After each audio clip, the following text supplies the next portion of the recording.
Dnes si prečítame ukážku z knihy Mnohosrd 10 rokov Slovenska od Ľubomíra Nemeša, ktorú si môžete zakúpiť v odkaze pod videom alebo v odkaze vo videu.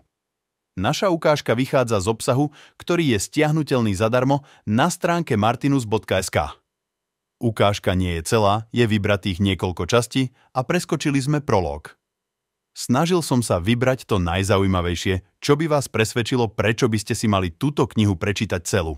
2013, marec ekonomika, nenažraná Slovač denník SME priniesol šokujúcu správu. Každý 10. človek by za nižší ako 1000-eurový plat nepracoval. Mňa šokovala iným spôsobom, než zamýšľal prepisovač správ TASR.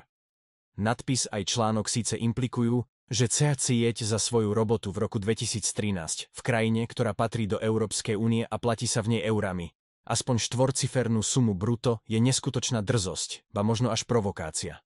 Niečo ako pobehovať holý s erektovaným penisom, odetým do kondómu v tvare satana, rozhadzujúc antikoncepčné pilulky po námestí svätého Petra počas konkláve. Ja som z toho však logicky odvodil, že 90% pokojne pracuje aj za menej. Skvelé. Navyše sa o téme pobavili s tými najpovolanejšími. So zástupcami personálnych agentúr. Odhliadnuc od toho, že pýtať sa HR pseudoexpertov na primeranosť platových očakávaní uchádzačov o prácu je ako pýtať sa drogového dílera, či sa mu nezdá koks trochu predražený, vyrukovali s fundovanými protiargumentmi. Pravda je, že Slováci zarábajú úplne na hovno. Na druhej strane môžu dostať nefinančné benefity. Konkrétne, najčastejšie zamestnancom umožnili flexibilný pracovný čas, alebo im poskytovali nápoje na pracovisku zadarmo. Vidím to takto. Bežný vysokoškolský vzdelaný motrok ráno cestuje do práce na 8-ročnom aute, vyhýbajúc sa výtlkom s vedomím, že keď tie obrovské diery na ceste nie sú portálom do inej reality, tak si asi urve koleso. Na opravu nebude mať, lebo zo svojho inak nadpriemerného platu po hyposplátke, žranici, leasingu, poplatkoch za internety, telefón a energie neušetrí ani ťavý prd. Rozmýšľa, že by bolo fajn, keby mu po rokoch poctivej roboty motrokár zdvihol plat aspoň na ten okrúhly liter. Spomenie si na článok a povie si: Fú, radšej nie, veď 90% ľudí maká aj za menej. Nechám to radšej tak. A v robote využije nefinančný nápojový benefit. Napije sa vody z kohutika, aby nedehydroval a neomdlel, keď v rámci flexibilného pracovného času bude makať do 10. večer. Keby vás táto správa nasrala málo, tak vám zaslúžili 50-tnici s bytmi odkúpenými od bytového družstva za 20 000 slov korún. Vysvetlia, že mladí majú teraz neskutočné nároky a že to by sa za komunistov nestalo. Na Slovensku máme zastupiteľskú demokraciu. Každá politická strana zastupuje iných oligarchov. Ale nebojte sa, poddaní. Štát vám dovolil rozhodovať aj priamo v tzv. Referende. Iba v ňom môžeme o niečom rozhodovať bezprostredne, a nie cez tých 150 skorumpovaných dementov. Oni to dobre vedia. A preto, aby sa nestalo to, čo nikto nechce, že by referendum fakt mohlo niečo zmeniť, sa poistili. Niektoré otázky, napríklad výška daní, sú zakázané priamo zákonom. Navyše aplikujeme tzv. Kvórum, čo znie ako zvuk, ktorý vydáva nejaký druh hydiny, ale je to minimálny pomer plebsu, aký treba na platnosť referenda. Dosiahnuť ho sa podarilo iba raz, pri referende o vstupe do Európskej únie. Tesne. Referendum bolo paradoxne platné iba vďaka tým, ktorí hlasovali proti vstupu. Zahraničie Breivik sa nudí, všetci to poznáte. Ráno vstanete, do dodávky naložíte tonu výbušniny, odpálite ju pod vládnou budovou, na rameno si zavesíte samopal, za pás pár zásobníkov a zabijete 80 deciek. A potom vás za to zavrú do basy, ako keby ste boli nejakí masoví vrahovia alebo čo. Do cely vám drbnú iba chrontavú PlayStation 2 s detskými hrami. Hoci vy si prajete na PS3 v novom GTAčku strieľať do policajtov a autom zrážať poligónové štetky. A k tomu vám doprajú vreckové, z akého si ledva môžete dovoliť blond farbu na vlasy a predplatné White Power Weekly. No neupozorňovali by ste na neľudské zaobchádzanie, porušovanie základných ľudských práv, akými sú právo na súkromie, slobodu prejavu a pravidelný prísun nových titulov na hernú konzolu? Jasné, že áno. V krajine, kde sú basy vybavené lepšie ako 100% slovenských vysokoškolských internátov, sa na neľudskosť justičného systému pičuje najlepšie.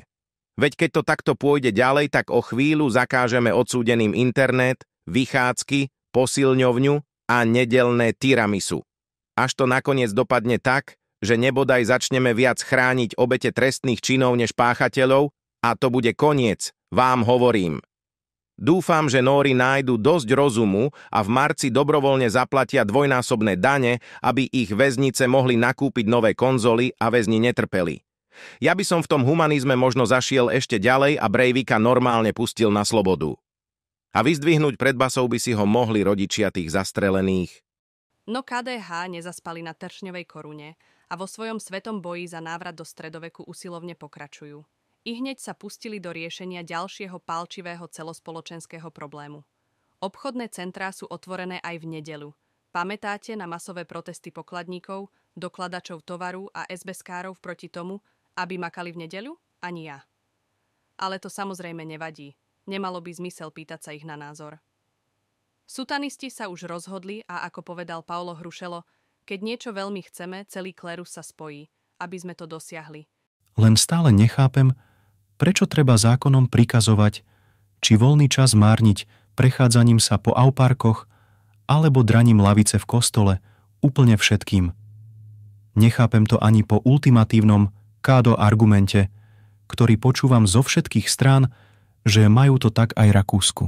Lebo v takom Somálsku majú zase ženskú obriezku. A čo?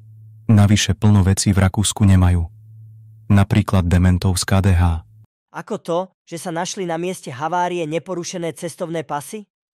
Nuž, to máte tak. Súčasťou explózie je tzv. Detonácia. To je náhle uvoľnenie energie a nastáva tlaková vlna. Aby ste lepšie rozumeli, všetko sa to vyjebe ven ešte skôr, ako to stihne zhorieť. Skúste si spraviť malý pokus. Zapálte šúlok dynamitu, strčte si ho do riti, do vrecka na košeli si strčte pás a po výbuchu poproste iného konšpirátora, aby vám pás skontroloval. Budete prekvapení.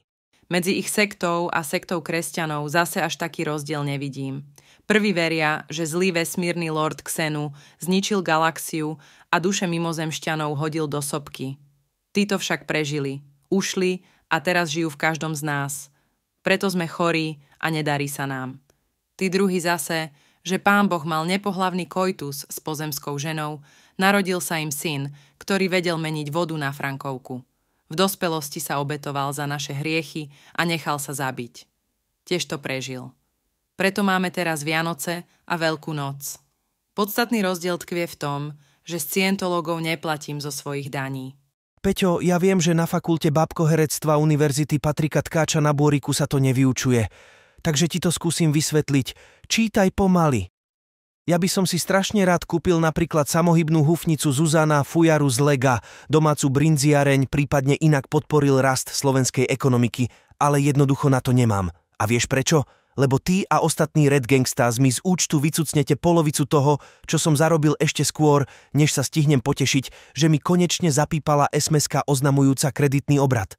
Z druhej polovice mi potom ujebete ešte 20% na DPH za všetko, čo si kúpim v obchode, ďalšiu čorku urobíte na spotrebných a iných nepriamych daňach, prípadne sa pritrafí nejaká z tých 465 peňažných sankcií, ktoré tak usilovne vymýšľate. Peťo, ja viem, že na fakulte bábkoherectva Univerzity Patrika Tkáča na Bôriku sa to nevyučuje. Takže ti to skúsim vysvetliť. Čítaj pomaly. Ja by som si strašne rád kúpil napríklad samohybnú húfnicu Zuzana, Fujaru z Lega, domácu brinziareň, prípadne inak podporil rast slovenskej ekonomiky, ale jednoducho na to nemám. A vieš prečo? Lebo ty a ostatní Red Gangstas mi z účtu vycucnete polovicu toho, čo som zarobil ešte skôr, než sa stihnem potešiť, že mi konečne zapípala SMS-ka oznamujúca kreditný obrad.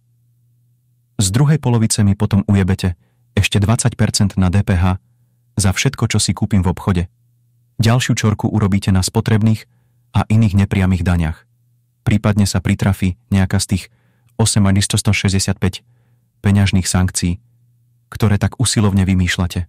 Túto knihu si môžete zakúpiť v odkaze priamo z knihkupectva alebo môžete využiť odkaz vo videu.